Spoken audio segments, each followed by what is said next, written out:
एक बहुत बड़ा संदेश था।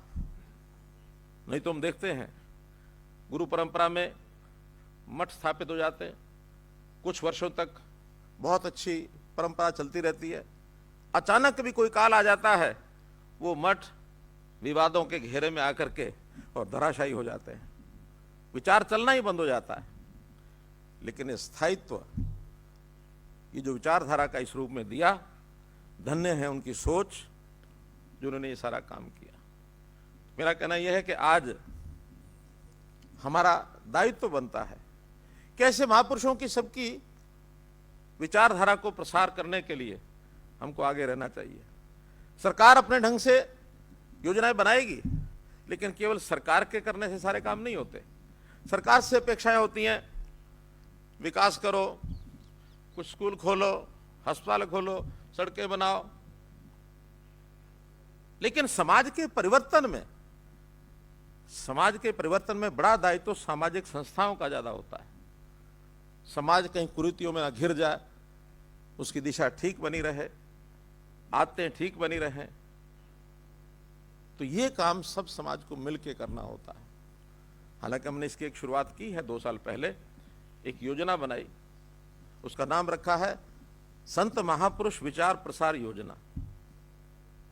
कि संतों की, महापुरुषों की जीवनियां हम कोशिश करेंगे कि सरकार की ओर से भी, चाहे प्रदेश स्तर का एक बड़ा कार्यक्रम, नहीं तो जिला स्तर के छोटे कार्यक्रम सारे किए जाएं। और उसके अंतर्गत अभी सबकी योजना तो हम नहीं बना पाए हैं, लेकिन हमें प्रारंभ किया गुरु रविदास जी की जयंती मनाने से, भगत कबीर की जयंती मनाने से, महर्षि वाल्मीकि जी की जयंती मनाने से, बाबा साहब अम्बेडकर की जयंती मनाने से, यहाँ से हमने शुरू किए हैं और भी इसमें जोड़ेंगे। शताब्दियों के तो आपने देखा ही है कि हमने पिछले 6-7 साल में जितनी महापुरुषों की शताब्दियां आई हैं, उसको बड़े लेवल पर मनाने का कार्यक्रम किया है। शताब्दी 100 वर्ष में एक बार आती है, लेकिन वार्षिक जो जयंती होती है वो तो हर वर्ष आती है। तो हर वर्ष समाज के लोगों को आगे आना चाहिए, सरकार उसमें सहयोग करेगी, हम कहीं पीछे नहीं हटेंगे। तो आज जिस काम के लिए हम एकत्र हुए, श्री गुरु तेग बहादुर जी का 400 साल प्रकाशोत्सव मनाने के लिए, एक कार्यक्रम की हमने अभी चर्चा की है कि प्रदेश में बड़ा कार्यक्रम एक किया जाए। समय भी कम है तो एक बड़ा कार्यक्रम किया जाए, लेकिन इसका अर्थ ये नहीं है कि बाकी कार्यक्रम नहीं करने। बहुत स्थानों की चर्चा हुई है। मुझे भी एक लिखित जो एक डॉक्यूमेंट दिया, उसके अंदर मैं बैठे देख रहा था, तो उसमें दिल्ली चांदनी चौक से लेकर के और आगे जो जो स्थान, चाहे उनके भ्रमण के रहे और चाहे उनके शीश की यात्रा जो चली, वो सब स्थान रहे।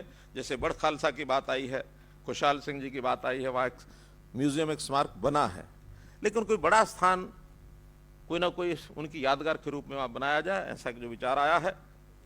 इसी प्रकार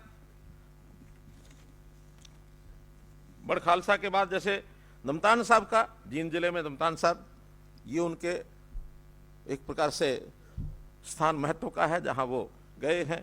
लोहगढ़ की चर्चा आई है। लोहगढ़ तो बाद में गुरु तेग बहादुर जी का लगभग 7 साल तक उनकी राजधानी रही है। उसके लिए हमने एक लोहगढ़ स्मारक ट्रस्ट भी बनाया है। तो लोहगढ़ स्मारक ट्रस्ट के माध्यम से सरकार भी उसमें योगदान करेगी, समाज को भी हम साथ लेकर चलेंगे कि वहाँ कुछ ना कुछ प्रेरणादायी इस प्रकार का कोई स्मारक ये उनका बनाया जाए। लाखन माजरा की बात आई, खटखड़ कला की बात आई है, सफीदों है, खरकबूरा है, कैथल है, जींद है, गुरुद्वारा नीम साहब है, मंजी साहब है, चिक्का है, बिहार है, हांसी है, कुरुक्षेत्र है, करा साहब है, सैना सईदा, ग्राम बारना है, दुदुही, लाडवा, बहारपुर, सुडल जिला यमुनानगर में, जुआरी, बुढ़िया,